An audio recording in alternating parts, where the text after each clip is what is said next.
نن ورځ د عزیزانو پر ټوله دنیا باندې د بابا په توګه منزل کیږي، د پلار په توګه منزل کیږي. زه غواړم چې د خپل بابا یا ستا بابا یا د هر چا چې بابا دی د هغه څه نه څه خبره چې د هغه درته وکړم. مدارج النبوه والا مولانا عبدالحق محدث دهلوي صاحب یو حدیث نقل کړی دی. پیغمبر علیه الصلاۃ والسلام فرمایي د قیامت په ورځ به یو ځوان د الله په دربار کې پیش شي. دغه ځوان چې کله د الله په دربار کې پیش سلو د عملنامه وتلل سوله، نو به د په عملنامه کې یو خبره داسې پرته چې د بابا ته جواب ورکړی دی. ستا څه کار دی؟ ته څوک یې؟ زه پوهېږم کار مې پوهېږي، تا ته زه نه یم مجبوره، ته چا زما مشر کړلې، زه ګر سره تا منم نه. د الله رسول فرمایي داسې یوه خبره د یو ځوان د جهنم سبب جوړ سي. الله رب العزت فیصله وکړي دا سړی جهنم لره واستوي. و چې جهنم لره دی ولاړی، نو پیغمبر علیه الصلاۃ والسلام فرمایي دغه ځوان به خپل پلار هم په جهنم کې وویني. پلار به دا ځوان دا به خپل پلار هم په جهنم کې وویني.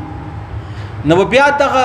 ځوان د ملائکو سره ټالی کې چې یو ور ما بیرته الله لره بوزي او یا فیصله وسوله نسی کېدلی یا خامخا به ما الله لره بیا یاست.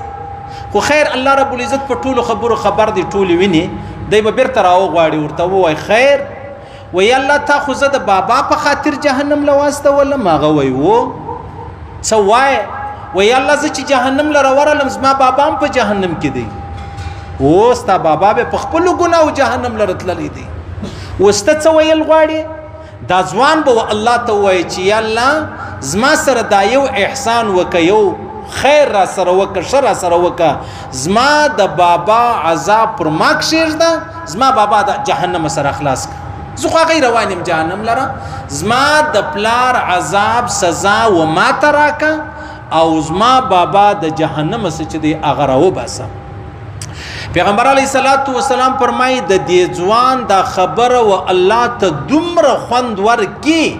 چې الله و دې ځوان ته وایي ورسه جهنم لره خپل بابا پیدا کا، تر لاسې ونه ستم د جهنم راووځه، بابا هم د جهنم راوباسه. یعنی ګوره په آخرت کې خدا خبر نه ده چې زه یو نیک کار وکم الله به ماته ثوابونه و اجرونه راکوي.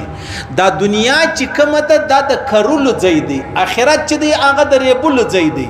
لیکن دا واحد خبره ده چې الله رب العزت یو ځوان په دې وجه بخشي چې دی و الله ته ژاړي چې یا الله زما د بابا عذاب هم پر ما باندې کښېږده. دا نسی کېدلی په دنیا کې چې یو سړی راولاړ سلو آخرت لره ولاړی، په آخرت کې شو بد وکړو پر هغه الله جنت و جهنم ورکوي. دا نه ده خبره.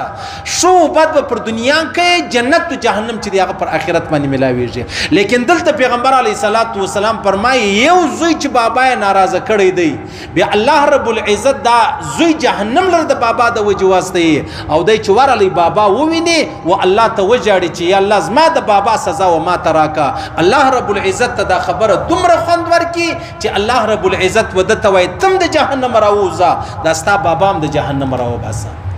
دا څونه لوی لوی مجلسونه دي عزیزانو، دا څونه عجبه خبره ده. د بابا په یوه خبره جهنم لره ولاړی چې جواب یې ورکړی و،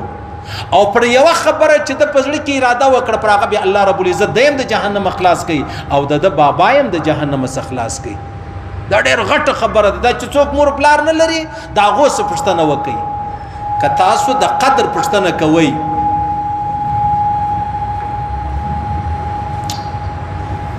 که تاسو د قدر پوښتنه کوئ، د کونډې څه د خاوند پوښتنه وکړه. یو سړی د کوروالا یې مړه سوې ده، د ښځې پوښتنه ځینې وکړه. د وروره څه د ورور پوښتنه وکړه چې هغه نسته. صحیح سلو د هغه چا څه چې بابا و ادې نه لري هغو څه پوښتنه وکړه چې بابا و ادې کم حیثیت کم مقام چې دی هغه لري. صحیح سلو او موږ په دې خبرو پوهېږو نه چې کله مې سترګې پټې سولې، کله مړه سو، کله دا کندې ته ولوېدو، کله په قبر ننوتو، اوس مې په تورو سپین باندې سر خلاص و. بس اوس نو موږ ته ارمانونه درېږي او وای کشکې زما بابا ژوندی وای، کشکې زما ادې ژوندی وای، کشکې زما مطلب پلانی پلانی. نه نه نه نه، چې ژوندي و تا چیش کړي دي، چې ژوندي و تا چش کړي دي نن ارمانونه کوي دا ارمانونه دروغ دي. دا جابر رضی الله تعالی عنہ فرمایي جابر بن عبد الله رضی الله تعالی عنهما و یو سړی رالی د پیغمبر علیه الصلاۃ والسلام دربار لره. پیغمبر علیه الصلاۃ والسلام ته ویل چې یا رسول الله زما بابا زما روپۍ زما مال ټول ما واخستی. زما بابا زما روپۍ او مال ټول لما واخستی. پیغمبر علیه السلام ورته ویل نو دا خو یک طرفه خبره ده ته دا شو که ورسه بابا دې راوله بیا به د بابا سره مجلس وکم چې څنګه خبره ده ولې مال در څخه اخیستی دي په چیشه در څخه اخیستی دي. دی ولاړی چې ولاړی په دا مابینځ کې جبرئیل امین علیه الصلاۃ والسلام رالی. چې رالی پیغمبر علیه الصلاۃ والسلام ته ویلې چې الله پر تا سلام وایي. فرمایي وای چې کله دغه الک خپل پلار راولي ته صرف د دې پلار سیدا پښتنه وکړه چې ته پر لار را روان یې ستا په زړه کې کمی خبرې در وګرځېدې او کمی خبرې تا په زړه کې سره جوړې کړې یا تا وکړلې. خیر ځوان رالی بابا یې رالی چې رالی پیغمبر علیه الصلاۃ والسلام سره کښېنستی. زوی ورته وایي و یا رسول الله زما بابا دا دی چې زما روپۍ راسه اخیستې دي. اوس بابا خبره شروع کوي. پیغمبر علیه السلام ورته وایي ته واره ودرېږه دا ته چې پر لارې را روان وې ستا په زړه کې کمې خبرې در وګرځېدې یا تا جوړې کړلې یا تا ته مطلب په فکر کې در وګرځېدې هغه خبرې ما ته راوښیه. دا یا رسول الله زما زوی زما سره پلانۍ کار کوي. د الله رسول وایي نه تا خبرې پرېږده تا په زړه کې کمې خبرې سره جوړې کړې چې ته ما لره راتلې. دی ورته وایي یا رسول الله نو ته زما په زړه څه خبر یې؟ زما وار پر وار پر تا باندې یقین زیاتېږي. وار په وار مې ستا پر نبوت باندې یقین زیاتېږي. یا رسول الله ته زما په خبرو څه خبرې؟ یو الله په خبر دی چې ما په زړه کې کومې خبرې راګرځېدلې دي. د الله رسول ورته وایي نه ته ما ته هغه خبرې یو واره وکړم. دا سړی ورته وایي و یا رسول الله دغه زما زوی چې کوم دی چې کله پیدا سلو خو نو زما بچی دی ولی یا رسول الله داسې وخت رالی چې د به ما په خپل محنت په خپل مشقت په خپل مټ ما ګټلې د تر ځوانۍ پورې ما دی مړوي ما دی خوروي ما دی پټوي. یوه ذره ما پر زوی باندې تکلیف مشقت چې دی هغه نه راوستي. حتی دا شم راغلی ده چې د به د ورځې دوه واره خوراک کوي ما یې واره هم نه کوي. ما به دا ویلی چې یاره زما زوی وږی پاتېږي پروا نه لري دی وخوري ول ده به د ورځې دوه واره خوراک کوي زه به ګرده ورځ وږی ګرځېدم. دا یوه خبره. دویمه خبره دا ده چې یا رسول الله کله چې به دی ناجوړه سو د شپې نو ټول شپه به زه د غم د تکلیف د بیمارۍ د وجې ویښ پروت ولم. پر اړخ به اوښتم را اوښتم ما لره خوب نه راتلی چې زما کښنی بچی دی بیمار دی ناجوړه دی پر د خوارۍ تېرېږي ما لره به څنګه خوب راځي. ښه پیغمبر علیه السلام ورته نور ولی یا رسول الله نن ضمانت دار راله چې دی له ما لیرې سو زه له ده لیرې سولمه دی له ما لیرې سو زه له ده لیرې سولمه. اوس دی ما نه پیژنې زه دی نه پیژنمه. ما ته هغه خبرې ډېر افسوس چې دی هغه ودرې تر سترګې وشکې بهېدلې. بیا پیغمبر علیه الصلاۃ والسلام ورته ویلې نور ولی یا رسول الله زه نن پر دې خبره بیریږم چې الله رب العزت به دی تباه و برباد کړي چې زما خبره نه مني زما پر خبره غوږ نه نیسي زما سره مشوره نه کوي زما په مشوره باندې عمل نه کوي. والنور والبله خبره دا ده چې یا رسول الله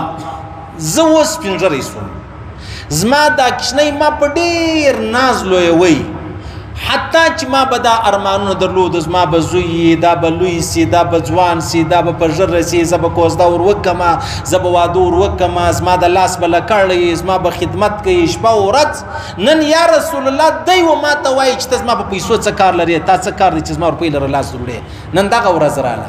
ده به د ورځې دوه واره خوراک کوي ما یو واره نه کوي. د ناجوړۍ د وجې به زه ټوله شپه چې دی هغه ویښ پروت وم یا الله زما بچی چې دی هغه بیمار دی نن دغه ورځ راورسېدله. او بله خبره دا ده یا رسول الله نن دی زما سره په دومره بد اخلاقي پیښیږي په دومره سختي له ما سره پیښیږي لکه چې پر دې سختي و بد اخلاقي الله وده ته ثوابونه ورکوي. بد اخلاقي خو ګناه ده او دغه سختی خو ګناه ده د زما سره دومره سختی کوي دومره بد اخلاقی کوي لکه چې دته الله پر دې ثواب ورکوي جنت ورکوي حالانکه پر دې ته جهنم ملاویږي دی په دومره دلاوري په دومره خوشحالي باندې زما سره سختی وو او بد اخلاقی چې د هغه کوي او بل خبره دا ده یا رسول الله کاش کی زما د پلارتوبې کم سے کم دومره لیاز کړی وای زما د پلارتوبې دومره لیاز کړی وای لکه یو همسایه چې د بل همسایه ده کوي کاش کی د زما زوی صرف زما دومره قدر کړی وای لکه یو همسایه چې د بل کوي زه نور د څه یو شی نه غواړم او یا رسول الله د زما په مخالفت کې داسې جنگیږي داسې دلایل وایي داسې خبرې کوي داسې ژبه چلوي لکه یو سړی چې وکیل ونیسي بیا ورته وایي دا زما مقدمه چې د هغه ته مطلب راوګټه بیا دی څنګه ګایږي دا وکیل چې دغه خپله مطلب دعوه چې د دی وایي زه وګټمه داسې دا زما زوی چې دی هغه زما سره ګډېږي داسې جوابونه راکوي داسې مطلب زما سره دلایل وای چې زه ګر سره ورته حیران یم پیغمبر علیه الصلاۃ والسلام تر سترګو وش کې به دې به دغه هلک تر دې ګروان ونیوي بیا ورته ویلې ول انت ومالک لابیک ته خو د مال خبره کوې ته لا د خپل پلار یې ته چې ستا پلار و تا ته هر څه ووایي تا ته اختیار نشته چې ته په هغه کې راولاړ سې بیا د خپله ځانه خبرې کوې صحیح سلو یعنی هغه علما فرمایي وای پلار دی وزوی ته دا نه وای چې زوی ورسه د پلانې کار وکړه نه دی ورته وای دی ورته وای زوی که ستا خوښ د پلانې کار وکړه ولې که پلار ورته ویل چې ورسه زوی د پلانې کار وکړه د نه وکړي دا ګناه کبیره ده دا د هلاکت سبب دی دا د جهنم سبب دی دا د الله د ناراضګۍ سبب دی دا د ایمان د تلو سبب دی نو ته ولې زوی ته دا رقم وایي چې ورسه زوی د پلانې کار وکړه څه معلومه ده ستا زوی بیا نه کوي الله به جهنم لره بوځي الله به جنې ناراضه سي الله به ایمان جنې واخلي الله به هلاک و تباه کړي نو لهذا وزوی ته به دا وایي چې زوی که ستا خوښ د پلانې کار وکړه بیا به چی شوسي بیا به دغه خبره چې د هغه لیرې سي که دغه کار نه وکړي نو ګناه کبیره به نه وي بیا دا څونه درنې خبرې دي او نن ورسه نن هر سړی د خپل اولاد سره ګیلهمن دی هر سړی د اولاد سره ګیلهمن دی د یار پلار نه جوړي په هسپتال کې د شپې ورسره کوي و یار ته وایي ته ولاړ شه کور ته ته بېده او چې خپل پلار نه جوړي دی په خبر هم نه دی د ورونه سره حسابونه کوي نن ستا وار دی نن دا بل وار دی نن ما وار تېر کړی سبا ستا وار دی دا خبره دغسې ده که نه ده یعنی دا یقیني خبره ده د الله رسول فرمایي تر هغه ساعته قیامت نه راځي چې تر څو بچان و بابا ته جواب ورنکړي تر څو بچان و بابا ته جواب ورنکړي حالانکه د الله رسول فرمایي د بابا رضا چې ده چې بابا راضي سو دا الله راضي سو چې بابا ناراضه سو دا الله ناراضه سو الله عبدالله ابن عمر رضی الله عنهما واده کړی و کور والا ګوره چې څه مسله وه حضرت عمر فاروق ورته ویل ته به د خپله کور والا طلاق یې دول ولې طلاق کم پر چیشه طلاق کم طلاق یې که عبدالله ابن عمر رالی پیغمبر علیه السلام لره چې یا رسول الله زما بابا ما ته دا وایي چې دا کور والا طلاق ابو داود شریف حدیث زه څه چم وکم الله رسول ورته وفرمیل د پلار په قول وکړه پلار څه درته وایي هغه وکړه قسم نن دا خبره نه ده چې پلار راولاړ سي نه حق وزوی ته وایي ته به دا خپله لور چې دغه طلاق خپله کور والا چې دغه طلاق یې حق نور باندې لري صحیح سلو حق نور باندې لري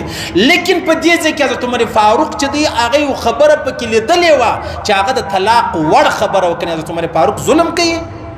نن چې زموږ کومه خسرګنۍ ده هغه ظلم کوي هغه ناجایزه کوي هغه بد کوي مړونه بد کوي خواړچانې بد کوي نژندې بد کوي لیکن تر ټولو مهمه خبره دا د عزیزانو چې څه الله فرمایي په هغه کې زما او ستا بقا ده په هغه کې زما او ستا نجات دی چې څه ته الله رسول فرمایي په هغه کې زما او ستا دپاره بقا او نجات دی د هغه په هاخوا هېڅ یو شی نشته د چا چې پلرونه ژوندي دي الله دې ډېر عمرونه ورکړي د چا چې پلرونه بیماران دي الله دې شفای کامله ور نصیب کړي خاص کر بابا وادي دواړه راواخله زما خپل بابا بیمار دی په کراچي کې ډیر بیمار دی الله دې صحت کامله ور نصیب کړي الله دې از جابر رضی الله تعالی په خاطر د په وسیله الله د په برکت الله رب العزت شفای کامله ور نصیب کړي او چې د چا باباګان مړ دي د چا پلرونه مړه دي الله رب العزت هغه جنتونه ورکړي چې څومره د الله په قدرت کې دي. د کم بابا چې اولاد ناصالح دي الله دې اولاد ورصالح کړي. د کم چا چې د پلار سره اختلاف دي الله دې د اختلاف ته مابین ځو باسي. کني روایتو کې راځي حدیث کې راځي پیغمبر علیه الصلاۃ والسلام فرمایي د هر ګناه سزا دا په آخرت کې ملاويږي، لیکن واحد ګناه د بابا او د ادي نه فرمانی دا په دنیا کې الله شروع کوي. د دې سزا په دنیا کې الله شروع کوي. صحیح سلو ډیر خیال وکي پروا نه لري د پلار خبره د درنه هم یې وزن دي هم یې ترخه دي هم یې زورور دي هم یې خو د ایمان خیال به ساتي چې ما ایمان را څخه ولاړ نشي. ساتکای به بابا په خرشمي ساتکای به بابا په قهري بیا بس بیا بل وخت بیا بالکل خوشاله ورسره شوې مچکه پر لاسه مچکه خدمت یې وکا چې ضرورت یې هغه ول راوړه. یاره د بابا پر اولاد بد پیرزو ده جهنم پیرزو دی نو تا به یو غلط کار کړی چې بابا شراوي کوي بدعاوي کوي بیرته ورسه په دابل اوس بابا ته چې بابا تا پر ماته شراوي کړی دی ولا ماته دعا وکي پر لاسه مچ کوي چې یا الله ما چې کوم شرا کړی دی یا الله غ په دعا سره بدل کړي. الله رسول به فرمایلی ولی الله چې ما کوم بدعا کړی د زما امت ته یا الله هغه بدعا په دعا سره بدل کړي. صحیح سلو الله رب العزت د ټولو مور پلار